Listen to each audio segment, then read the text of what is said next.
Here we are with Dillon Pennington. Dillon, you've just rejoined Worcestershire after 2 months playing grade cricket in Australia. Just tell us, what was that experience like for you? Yeah, it was great. It was a very different experience. Something I've been looking forward to since I've signed a contract almost, but I had to wait a couple of years to be able to do it. But yeah, it was an awesome experience. Something very different to what I'm used to. Very different environments, meeting new people, different challenges. But yeah, it was really good. I'm glad I'm back here at New Road. Very damp New Road, but yeah, it's good. You obviously played for Adelaide and played grade cricket. How does the standard of grade cricket over there compare to maybe a similar standard over here? Yeah, I think a lot of the grade sides are actually quite like second teams here at the moment. I think there's obviously some very good players there that play for the Redbacks and on their second 11 sort of programmes. So yeah, I think the standard's really good. I think I bowled against some really, really good players, and I think that's going to put me in good stead for this coming season. I think, yeah, it challenged me a lot.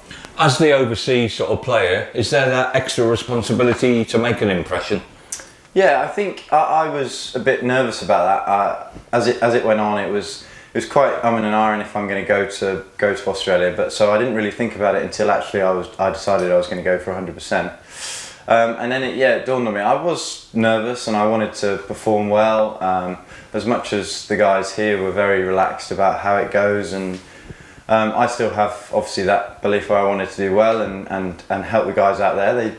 They struggled the first half of the season, so yeah, it was definitely in the back of my mind that they wanted me to go over and help them out, and that was the main thing for me. Now you went in there for your first senior game, and it's Dillon Pennington, captain. Is that a new experience? Yes, definitely. It was a very new experience. Definitely wasn't expecting it going over there. I thought I'd be bowling and batting down the order and enjoying myself. But it was quite a stressful first game. I personally didn't do great. Very new conditions. Didn't know many of the guys. Well, in fact, I didn't know any of the guys that I was playing with. So it was a huge challenge, really. I said going off the pitch, I was absolutely knackered when I walked off the pitch, and I felt Felice as soon as I walked off. I was like, geez, he goes through a lot of stuff. But yeah, it was a new experience, but something I really enjoyed actually. Looking back on it, it was an experience that I need to start learning, and it helped my sort of personality come out a bit and in front of a new group. So yeah, I suppose it was good in a way. You also trained with the West End Redbacks as well, obviously the top side in the region. Any sort of big name players that you trained with, and how much did that help you as well? Yeah, I was lucky enough. Richo put me in contact with Jason Gillespie, and that sort of spiralled a conversation to get me there and do some net bowling, and it turned out that I could do a bit of fielding and fitness with them, which was really good. Trained with most of the squad as they prepared for their Shield stuff, so it was really good for me. I absolutely loved it. It was nice to go into a different environment and see what it's like.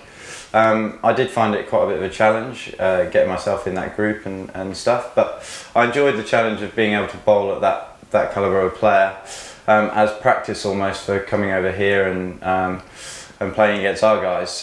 So yeah, I did enjoy the challenge and the challenge of having to meet new people at that sort of level and bowl, yeah, I suppose. Was there any reunion with Travis Head? Spoke to him. He was there the first session I did, so caught up with him and said hi, and obviously congratulated him on a very good Ashes series.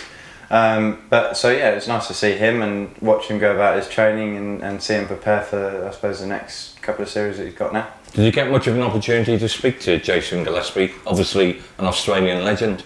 Yeah, a little bit. I think he was very busy. I think they were just on the back of their big bash, so he was just sort of getting the squad back together, reuniting them all and getting them ready for the Shield stuff. So I tried to stay away too much so I didn't get in anyone's way and just go for what I was there for, and that was to bowl at their batters, and as much as it was good practice for them, I loved it, and it was a good challenge for me, so I gained from it my career. You went to Adelaide, Jack Haynes has been to South Africa, loads of lads in the past have gone abroad in the winter. Would you recommend that as a great learning experience? 100%. I think it's brilliant. I think a lot of the lads said before I went out how good it would be and stuff, and I really struggled the first 3 weeks getting into just a new way of life, not knowing anyone, not knowing where you're going, who you're training with, where you're playing and stuff like that. And it was a real big challenge, but when you start getting out there and meeting new people and creating new friendships and a new team almost, it's absolutely unbelievable, and I absolutely loved it by the end of the time, and it was quite sad to leave, other than come back to a great place here. Now it's only 2 weeks to the first game at Oxford. How much are you looking forward to the new season over here? I can't wait. I say that first 3 weeks was tough. I was just deadly excited for 7 weeks to go by and I could get back here and playing outside. So yeah, I can't wait. I can't wait to get outside and start playing here and training outdoors with the lads. Now that 11 days of pre-season cricket we've got, 4 games in total, that's very important to ensure that we hit the ground running. Yeah, I think it's obviously get miles in the legs and get the bowlers bowling and batters into a bit of rhythm. I think it would be really, really good for us and as a team just to get back together and get playing against a couple of sides. And there's a lot of games in concession, so it would be good to get ready for that first game. Kadir said when we had a members forum here, it's the first time we really felt there was a competitiveness in the squad. Do you sense that yourself? Definitely. I think looking from afar from Australia, I think looking at messages go by and stuff that goes on, there's a real sense of competitiveness, and I think that's really, really good. We're obviously an extremely tight-knit group, but it's great to have that competition in the bowlers and the batters.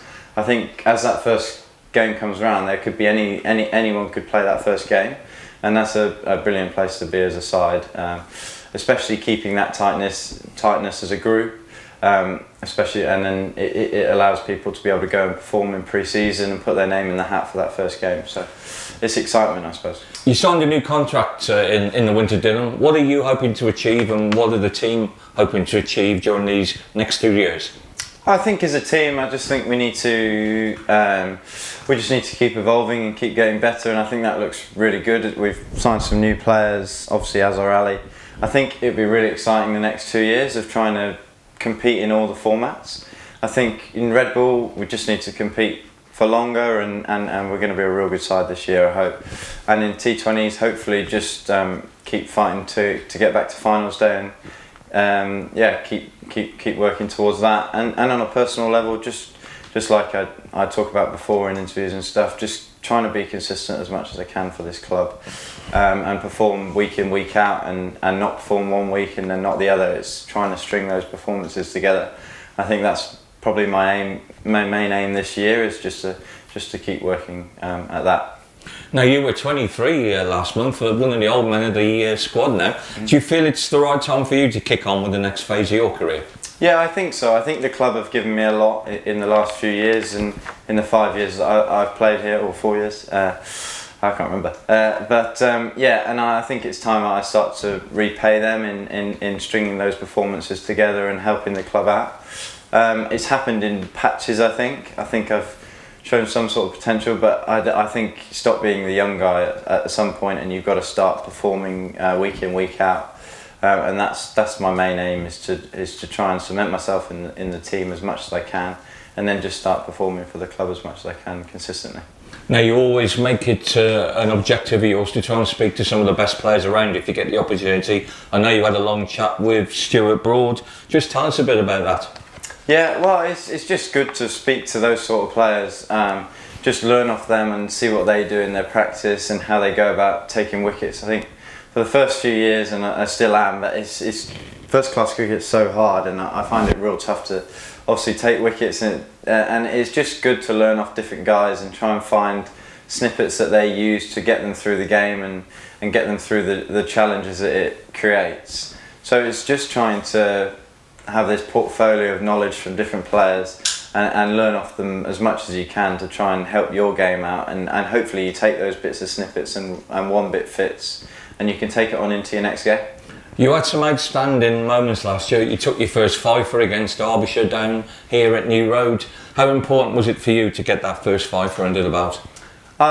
Really important. I think I said to you in the winter, I was desperate for that moment, and especially to help out the team for that win.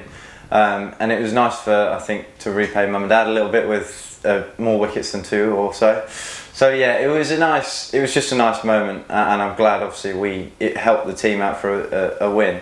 But hopefully that's my aim, is to just keep taking fifers and doing well for the team, so we can keep getting those wins. And then in the T20, I mean, an incredible performance up at Headingley, 4 for 0 from 2 overs. You don't see that very often. It was absolutely devastating. Yeah, well, it was like, I still can't actually think about that game, but thinking about my 4th over. So yes, it was good, but it highlighted how much I've got to work on my T20 in terms of coming back in the latter overs almost. And I think that's the bigger thing. It went okay at the start, but T20 can be like that. But sort of, the 4th over was also devastating. So. Towards the end of the summer, of course, you played for the Birmingham Phoenix in the 100. You actually got to the final. 30,000 people, a full house at Lord's. What was that like? An experience I didn't think I'd have at the start of the season, I must be honest. It was incredible. The whole sort of 4 weeks, 5 weeks were a childhood dream almost, to play with those sort of players and be around that sort of calibre of players and play in front of those crowds. So it was great. The final was awesome. It was extremely challenging, and I learnt a lot from it, and hopefully I can sort of bring the things I've learnt from that final into our blast and stuff like that, and the 50 over comp this year, and help out that way. And yeah, it was just a massive learning for me, which was a great experience. Just finally, Azhar Ali has now been confirmed as our overseas player in red ball cricket. How much of a signing is that for the club? I mean, he's proven quality. Yeah, well, it's pretty amazing. It would be great to be able to share changing room with him and the pitch with him, I hope. He's going to be a great signing. I mean, he's just turned 180 against one of the best bowling attacks in the world. So hopefully he can bring that to April the 7th and Leicester, and we can go from there, which will be brilliant. Well, thank you very much, Dillon, and all the best for the 2022 season. Thank you.